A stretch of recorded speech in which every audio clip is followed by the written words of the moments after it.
Das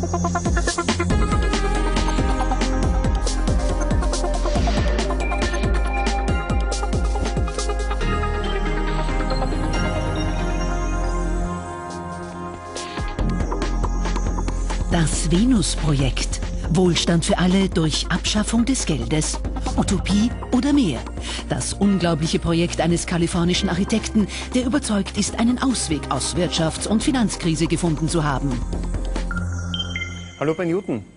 Wenn wir uns an die Nachrichteninhalte der vergangenen Jahre ungefähr erinnern, dann fallen dabei zwei zentrale, immer wiederkehrende Themenkomplexe auf. Einerseits die Finanz- und Wirtschaftskrise, Armut, Arbeitslosigkeit, allen geht das Geld aus, und andererseits die Umweltkrise. Wie lange erträgt uns unser Planet noch?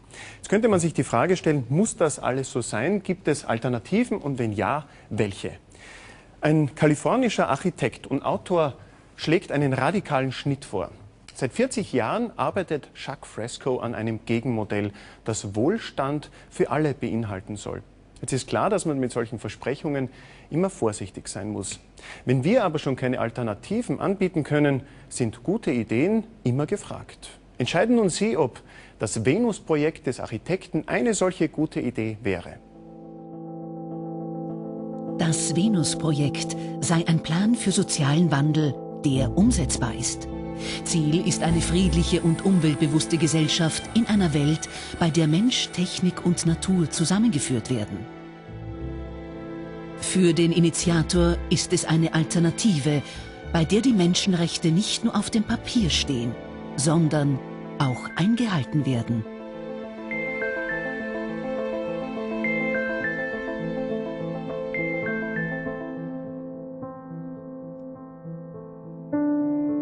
Jacques Fresco ruft zu einer völligen Umgestaltung unserer Gesellschaft auf, in der Krieg, Armut, Hunger, Schulden und Menschenleid nicht nur vermieden werden, sondern als völlig inakzeptabel gelten sollen. Denn es werde immer offensichtlicher, dass sich die Probleme von heute in Zukunft fortsetzen werden.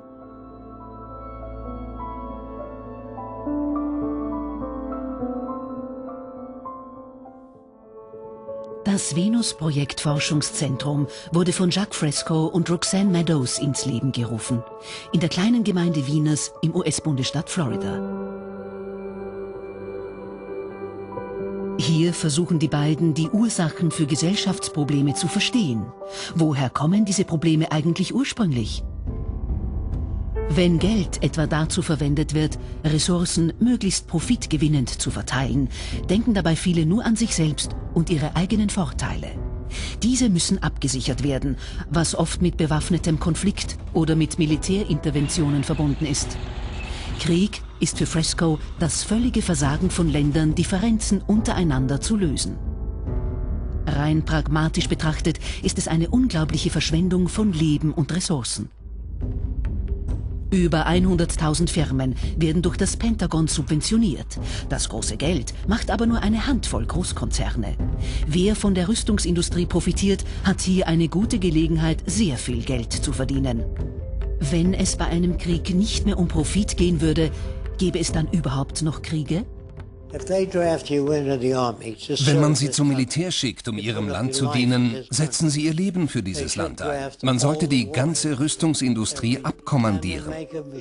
Jeden Kanonenproduzenten, jeden Maschinengewehrhersteller, die Produzenten von Autos, Jeeps, Kriegsschiffen, alle abkommandieren und sie genauso schlecht bezahlen wie Soldaten.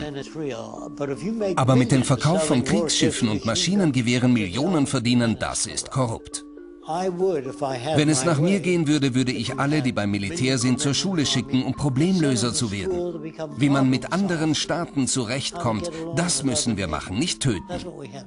Soldaten sind Tötungsmaschinen, sie sind zum Töten ausgebildet. Sozial- und Umweltprobleme bleiben unüberwindbar, solange nur einige wenige den Großteil der weltweiten Ressourcen kontrollieren und Profit wichtiger ist als das Wohl der Menschen. Übertriebenes Profitdenken führt zu abnormem Verhalten, was heutzutage weit verbreitet ist.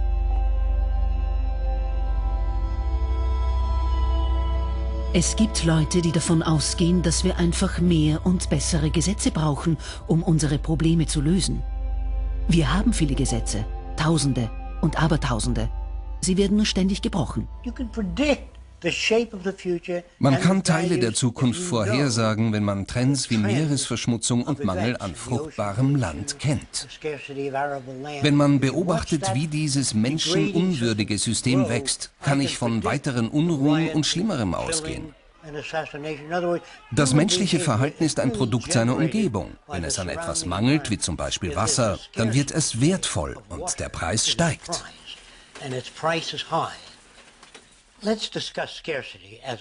Sehen wir den Mangel aber einmal als ein System.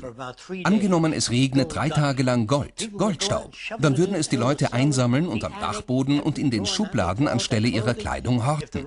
Wenn es ein ganzes Jahr lang regnen würde und es gäbe viel Gold, dann würden die Leute das ganze Gold rauswerfen, ihre Ringe abnehmen und sie wegwerfen. So richtet sich das menschliche Verhalten nach den Rahmenbedingungen.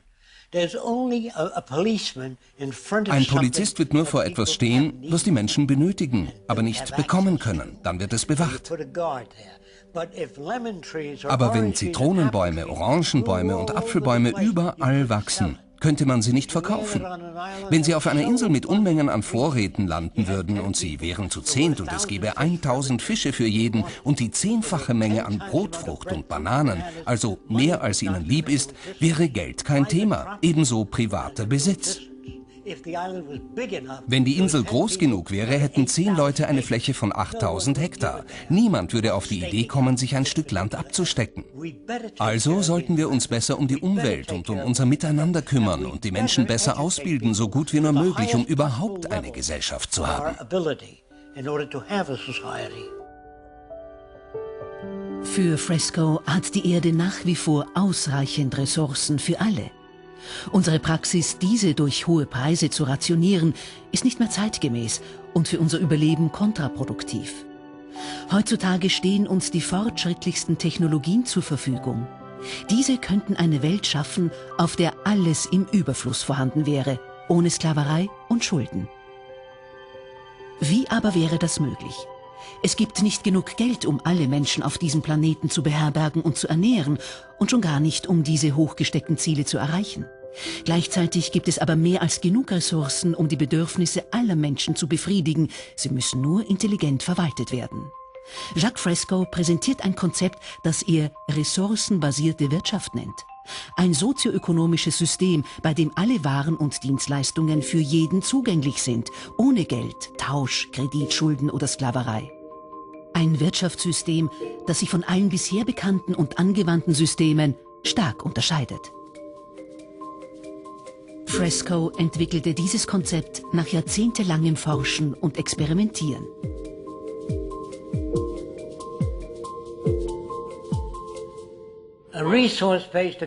Die Grundlage der ressourcenbasierten Wirtschaft sind die verfügbaren Ressourcen.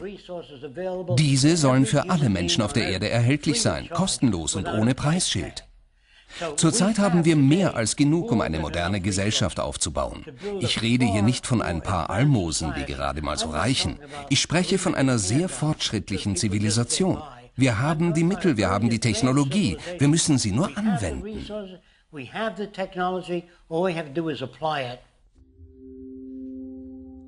Eine Gesellschaft kann so gestaltet werden, dass alle ein erfülltes und kreatives Leben führen können, wenn sich die ganze Kraft von Wissenschaft und Technologie auf den Menschen und die Umwelt konzentriert. Kein Rohstoffmangel mehr, der nur durch ein auf Schulden aufgebautes Finanzsystem entstanden ist. Alle Menschen, ungeachtet ihrer politischen Einstellung, ihrer Kultur und Religion, sind letztlich von den gleichen Dingen abhängig. Saubere Luft und Wasser, fruchtbares Land, medizinische Versorgung und eine gute Ausbildung. Es ist wie in einer großen Familie, nur in größerem Maßstab. Denn weder einzelne Staaten noch Menschen können alleine und ohne fremde Hilfe existieren. Keine eigenständigen Staaten mehr. Jeder kann überall hingehen. Bevor es die USA als eine Nation gab, steckte jede Region ihr Territorium ab. Sie kämpften gegeneinander mit Bürgerwehren. Das ist unser Gebiet. Nein, du dringst in unser Land ein. Als sich die Staaten vereinigten, setzte die Regierung die Grenzen der einzelnen Regionen fest. Das war das Ende aller Konflikte. Wenn man keinen Krieg mehr will, dann muss man die Erde zum gemeinsamen Erbe erklären. Unsere gesamte Infrastruktur muss komplett neu aufgestellt werden und als ein einheitliches Gesamtsystem funktionieren. Das heißt, man betrachtet die Weltgemeinschaft als eine Einheit, die jeden berücksichtigt und plant dementsprechend. Nur so können wir unsere Technologie nützen, um Ressourcenmangel zu überwinden, Wohlstand zu schaffen und unsere Umwelt schützen. Zuerst ist eine globale Bestandsaufnahme notwendig, um genau festzustellen, worüber wir verfügen können. Erhoben werden Materialien, Arbeitskräfte, Produktionsanlagen und die Bedürfnisse der Menschen. Damit können die Menge an Waren und Dienstleistungen bestimmt werden. Zum Beispiel, wo gibt es fruchtbares Land? Wie groß ist die Bevölkerungsdichte? Wie ist der Gesundheitszustand der Leute? Daraus lässt sich schließen, wo und wie viele Krankenhäuser gebaut werden müssen. Um für alle eine hohe Lebensqualität mit Vielfalt zu schaffen, müssen wir so rasch und so viel wie möglich automatisieren. Technologie ist der Schlüssel zu unseren Problemen und deren Lösungen. Die meisten Probleme könnten beseitigt werden, wenn Technologien und wissenschaftliche Methoden für alle da wären und nicht nur ein paar Auserwählte davon profitieren. Was wollen Sie eigentlich? Ich will in einer Welt leben, in der ich keine Angst haben muss, dass meine Kinder in einen Krieg geschickt werden. Wissen Sie, wie man so eine Welt schaffen kann? Nein, weiß ich nicht. Und wie soll so eine Welt aufgebaut werden? Sie wenden sich an verschiedene wissenschaftliche Institute und sagen, das sind die Probleme, die wir lösen möchten.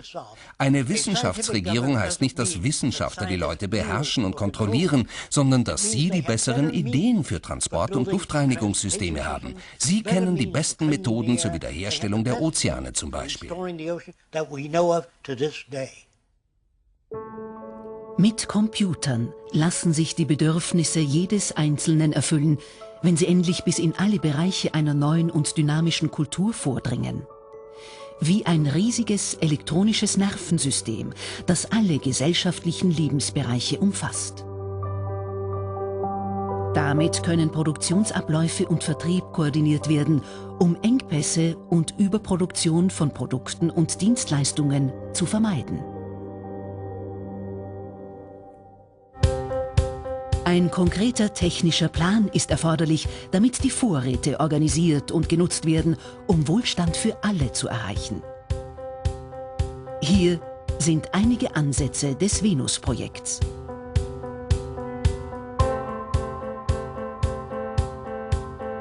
Derzeit lebt etwa die Hälfte der Weltbevölkerung in Städten, die verschmutzt, gefährlich und gigantische Energieverschwender sind. Wir müssen eine Stadt als eine Lebensform konzipieren, wie ein Organismus, wie eine Universität. Damit werden alle Städte der Zukunft zu Universitätsstädten, die wachsen und ständig Ideen austauschen. Eine Stadt mit einem eigenen Transportsystem, es gibt keine Unfälle mehr. Alle Bereiche werden genau durchdacht und strukturiert. Medizin, Botanik, Landwirtschaft, alles ein Planungssystem. Es ist besser, Städte von Grund auf neu zu entwerfen, als die alten umzugestalten. Fresco hat bei der Entwicklung neuer Städte auf hohe Lebensqualität für die Bevölkerung gesetzt. Intelligente Planung bedeutet nicht gleich Monotonie und das Ende von Individualität und Kreativität. Denn die Städte werden einheitlich geplant, damit sie wenig Materialien benötigen und Zeit und Energie gespart wird. Das soll innovative Veränderungen ermöglichen und der Umwelt zugutekommen.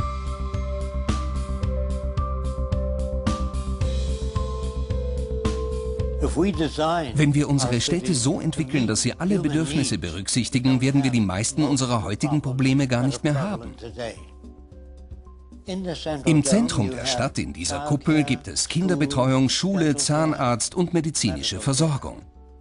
Bei der Herstellung und der Konstruktion dieser Städte bauen wir ein Achtel einer Stadt und reproduzieren es dann, anstatt mit Architekten jedes Gebäude und jedes Bauwerk einzeln zu entwerfen. Denn das wäre eine enorme Verschwendung von Energie und Talenten.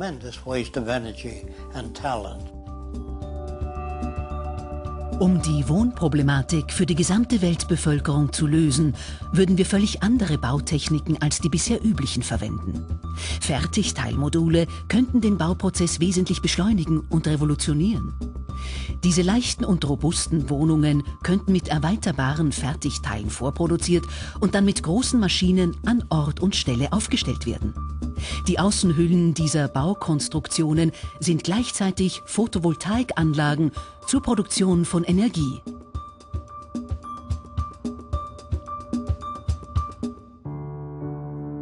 Beim ressourcenbasierten Wirtschaftssystem haben alle Zugang zu allen notwendigen Produkten, ohne diese kaufen, erhalten oder versichern zu müssen.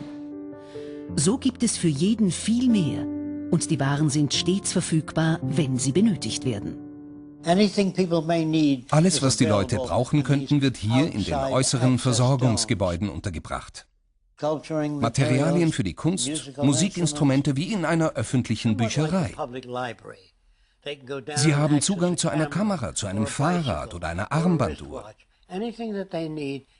Es gibt alles und ohne Preisschild.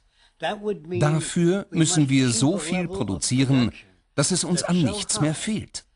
Das würde alle Verbrechen verhindern.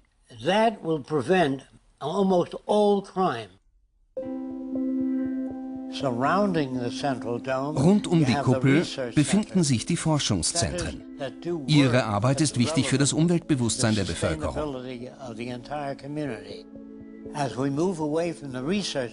In der Nähe ist das Erholungsgebiet. Hier gibt es Tennisplätze und alle möglichen Attraktionen für die Leute.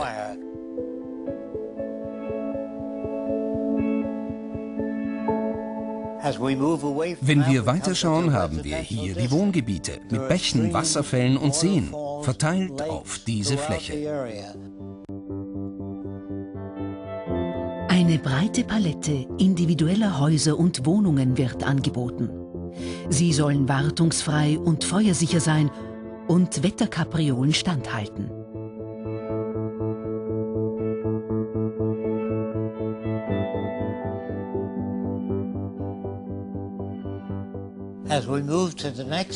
Schauen wir zum nächsten Sektor, den Apartments.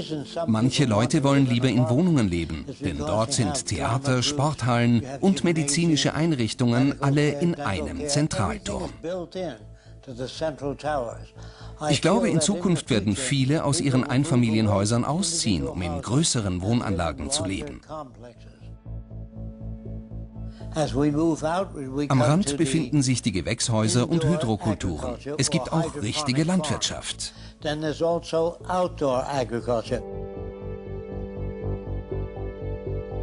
Die Stadt würde ausschließlich saubere Technologien nutzen, wie Windenergie, Solarenergie, Geothermie, Piezoelektronik, Gezeitenkraftwerke, Wellenkraftwerke, Hydrothermalquellen.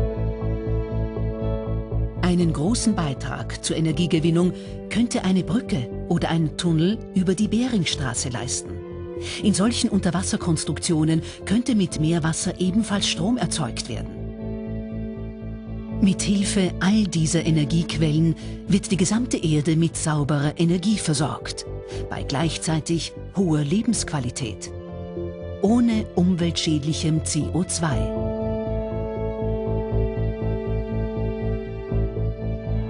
Der Verkehr wird über ein weltweit vernetztes System abgewickelt.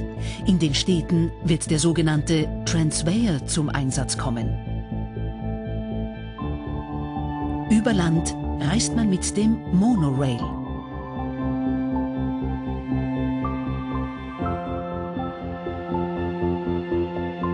Die Langstrecken übernehmen Magnetschwebebahnen. Diese sind mit austauschbaren Abteilen ausgestattet. Der Flugverkehr wird von solch futuristisch anmutenden Luftfahrzeugen übernommen. Senkrechtstarter für Passagier- und Frachttransport. Die Sicherheit steht dabei stets im Vordergrund und nicht die Preisersparnis. Dieser Frachter ist mit austauschbaren Modulen bestückt, die rasch beladen und entladen werden können. Die Anzahl der Module richtet sich jeweils nach der Frachtmenge. Schiffe wären schwimmende Fabriken. Die Waren würden an Bord in eigenen Produktionsanlagen hergestellt und dann über ein weit verzweigtes Wasserstraßennetz transportiert werden. Mit künstlichen Kanälen und Bewässerungssystemen könnten Überflutungen und Dürrekatastrophen verhindert werden. Gleichzeitig dient dies der Fischwanderung und hilft bei Brandbekämpfung und Wasserversorgung. Teil des Venus-Projekts sind auch Städte mitten im Meer.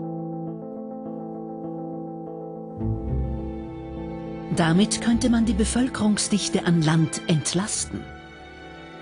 Hier sind Universitäten und Forschungseinrichtungen mit Schwerpunkt Meeresbiologie geplant. Fischfarmen und Aquakulturen könnten so das ökologische Gleichgewicht in den Ozeanen wiederherstellen helfen. Diese Städte im Meer versorgen sich selbst und unterscheiden sich im Design von den Städten an Land. In Beobachtungsstationen unter Wasser könnten die Meeresbewohner in ihrem natürlichen Lebensraum studiert und so ideal erforscht werden. Der Nahrungsbedarf könnte mit Hilfe riesiger Fischfarmen gedeckt werden und damit die Überfischung der Ozeane stoppen.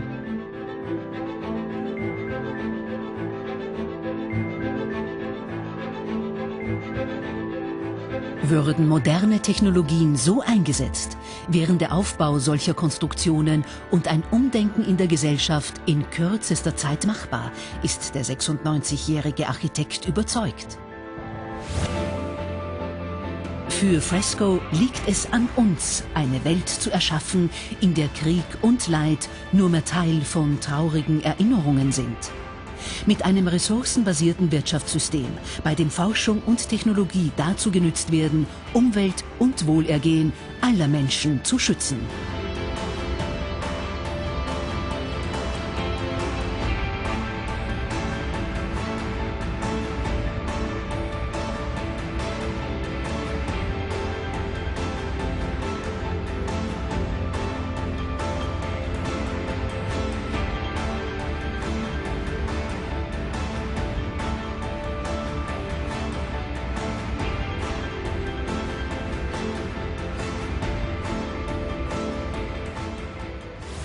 Vielleicht nicht ganz so radikal im Umdenken, aber dennoch mit dem Venus-Projekt durchaus vergleichbar ist Masdar City, eine Stadt, die gerade in Abu Dhabi gebaut wird und bis 2025 fertiggestellt sein soll.